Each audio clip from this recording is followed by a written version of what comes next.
करने वाली हूँ भागवत गीता के कुछ महात्म्य और रहस्य। तो चलिए वीडियो पे बने रहिएगा और आज मेरे साथ सुनिए भागवत गीता के पहले अध्याय की महात्म्य जो काफी अच्छी और इंटरेस्टिंग है। मैं इसे बार बार पढ़ती हूँ और जितनी बार भी पढ़ती हूँ उतनी बार मेरे अंदर एक नई ऊर्जा बढ़ती है। तो मैं चाहती हूँ यही ऊर्जा आप सभी के मन में भी आए, तो जरूर आप इसे ध्यान से सुनिए और मेरे साथ भागवत गीता के पहले अध्याय की महात्म्य का मजा लीजिए। बने रहिएगा वीडियो में।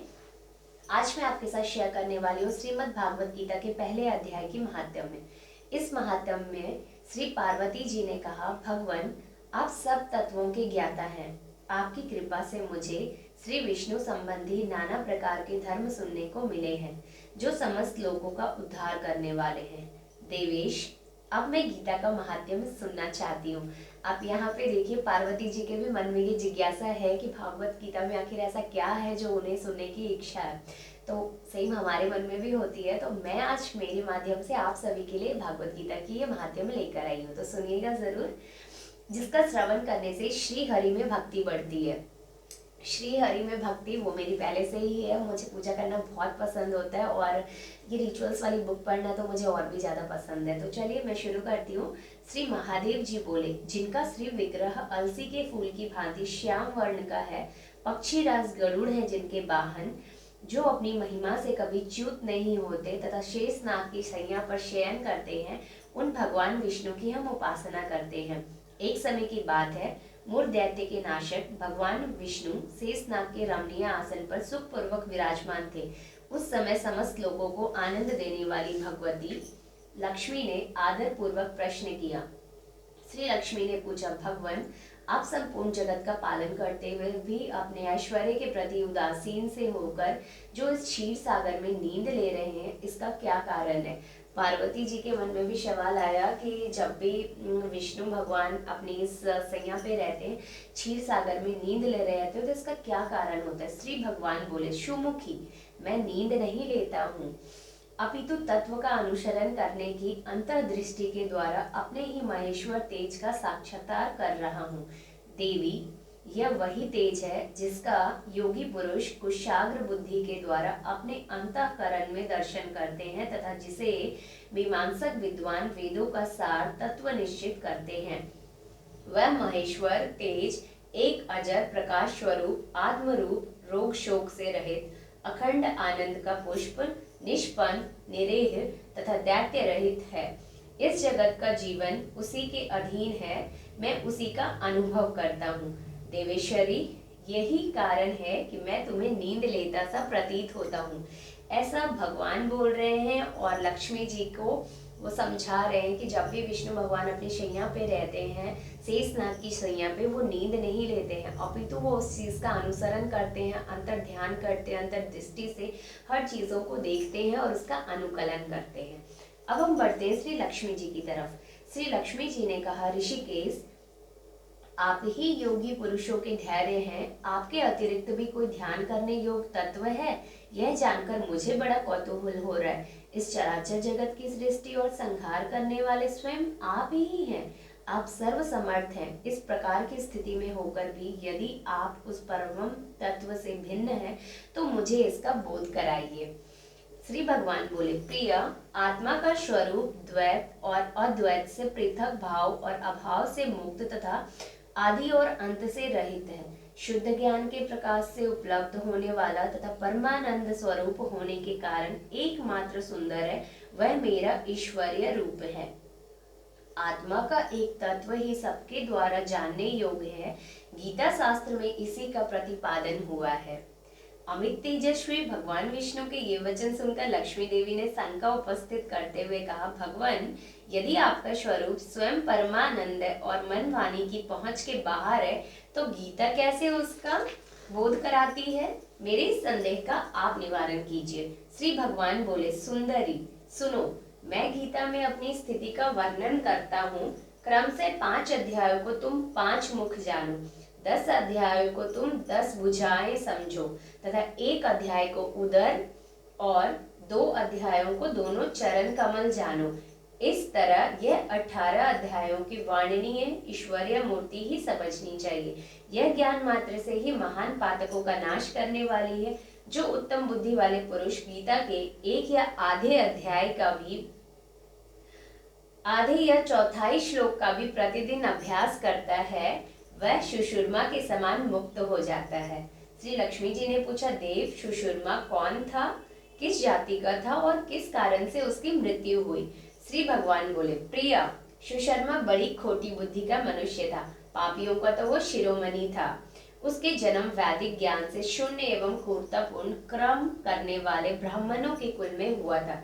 वह न ध्यान करता था, न जप करता था, न होम करता था, न अतिथियों का सत्कार करता था। वह लंपट होने के कारण सदा विषयों के सेवन में ही आसक्त रहता था। हल जोतता और पत्ते बेचकर जीविका चलाता था। उसे मदिरा पीने का व्यसन था। वह मांस मदिरा भी खाया करता था। इस प्रकार उसने अपने जीवन की दीर्घकाल व्यतीत कर दी। एक दिन मूढ़ बुद्धि सुशर्मा पत्ते लाने के लिए किसी ऋषि की वाटिका में घूम रहा था। इसी बीच में काल रूपधारी काले सांप ने उसे डस लिया। सुशर्मा की मृत्यु हो गई। तदंतर वह अनेक नरकों में जाकर वहां की यातनाएं भोगकर मृत्यु लोक में लौट आया और वहां बोझ ढोने वाला बैल हुआ। उस समय किसी पुण्य ने अपनी जीवन को आराम से व्यतीत करने के लिए उसे खरीद लिया। बैल ने अपनी पीठ पर पांडुका की भार ढोते हुए बड़े कष्ट से 7-8 साल बिताए।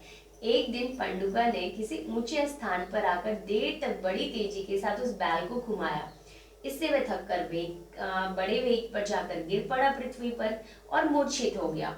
उस समय वहां कौतूहलवश आकृष्ट हो बहुत से लोग एकत्रित हो गए। उस जन समुदाय में से किसी पुण्यात्मा व्यक्ति ने उस बैल का कल्याण करने के लिए उसे अपना पुण्यदान किया। अब आप देखिए किस तरीके से मोक्ष की प्राप्ति मिल जाती है, किस कौन कहाँ किस रूप में जाएगा, ये हमें भागवत गीता से ही पता चलता है। तो यहाँ क्या हो रहा है, कौतूहलवश आकृष्ट हो बहुत से लोग एकत्रित हो गए। उस जन समुदाय में से किसी एक पुण्यात्मा व्यक्ति ने उस बैल का कल्याण करने के लिए उसे अपने पुण्यदान के लिए खरीद लिया। अब तत्पश्चात कुछ दूसरे लोगों ने भी अपने अपने पुण्य को याद करके उन्हें उसके लिए दान किया। उस भीड़ में एक वैश्या भी थी, वो खड़ी थी। उसे अपने पुण्य का पता नहीं था, तो भी उसने लोगों की देखा देखी में उस बैल के लिए कुछ त्याग किया। तदंतर यमराज के दूत उस मरे हुए प्राणी को पहले यमपुरी में ले गए। यहाँ पर विचार करके कि वैश्य के दिए हुए पुण्यों से पुण्यवान हो गया है, उसे छोड़ दिया गया। फिर वह भूलोक में आकर उत्तम कुल और शील वाले ब्राह्मणों के घर में उत्पन्न हुआ।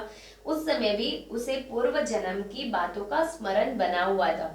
हमें ध्यान रहता है ये सारी चीजों का। बहुत दिनों के बाद अपने अज्ञान को दूर करने वाले कल्याण तत्व का जिज्ञासु होकर वह उस वैश्य के पास गया और उसके दान की बात बतलाते हुए उससे पूछा, तुमने कौन सा ऐसा पुण्य दान किया था? वैश्य ने उत्तर दिया, वह पिंजरे में बैठा हुआ तोता प्रतिदिन कुछ पढ़ता रहता था, उससे मेरा अंतःकरण पवित्र हो गया, उसी के पुण्य मैंने तुम्हारे लिए दान कर दिए। इसके बाद उन दोनों में तोते से पूछा। उस तोते ने अपने पूर्व जन्म का स्मरण करके प्राचीन इतिहास कहना आरंभ कर दिया। अब हम कुछ सुख की बातें सुन लेते हैं। पूर्व जन्म में मैं विद्वान होकर भी विद्वता के अभिमान से मोहित रहता था। मेरा राग द्वेष इतना बढ़ गया था कि मैं गुणवान विद्वानों के प्रति भी ईर्ष्या भाव रखने लगा था। फिर समय अनुसार मेरी मृत्यु हो गई और मैं अनेकों घृणित लोगों में भटकता फिरा। उसके बाद इस लोक में आया। सदगुरु की अत्यंत निंदा करने के कारण तोते के कुल में मेरा जन्म हुआ। पापी होने के कारण छोटी अवस्था में ही मेरे माता पिता से वियोग हो गया। एक दिन मैं ग्रीष्म ऋतु में तपे हुए मार्ग पर पड़ा था। वहां से कुछ श्रेष्ठ मुनि मुझे उठा लाए और महात्माओं के आश्रम के में पिंजरे के भीतर उन्होंने मुझे डाल दिया।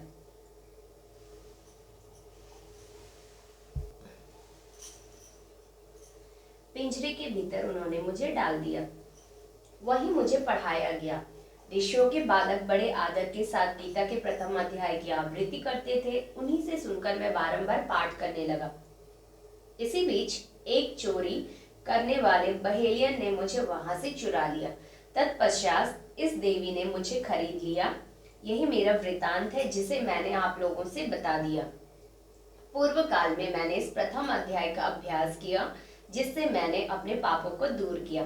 फिर उसी से इस वैश्य का भी अंतःकरण शुद्ध हुआ और उसी के पुण्य से द्वित श्रेष्ठ सुशर्मा भी पाप मुक्त हुए। इस प्रकार परस्पर वार्तालाप और गीता के प्रथम अध्याय के महात्म्य की प्रशंसा करके वे तीनों निरंतर अपने अपने घर पर गीता का अभ्यास करने लगे। फिर ज्ञान प्राप्त करके वे मुक्त हो गए। इसलिए जो गीता के प्रथम अध्याय को सुनता है तथा अभ्यास करता है, उसे इस भव सागर को पार करने में कोई कठिनाई नहीं होती है। तो ये थे हमारे गीता के पहले अध्याय की महात्म्य, जिसे पार्वती जी भी सुनना चाहती थी।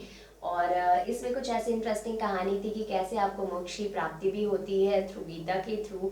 तो इस बुक के महात्म्य में आज हमने सीखा कि किसी भी तरह का अगर आप कर्म कर रहे हो तो उसी रास्ते आपको उसका फल भोगना पड़ेगा।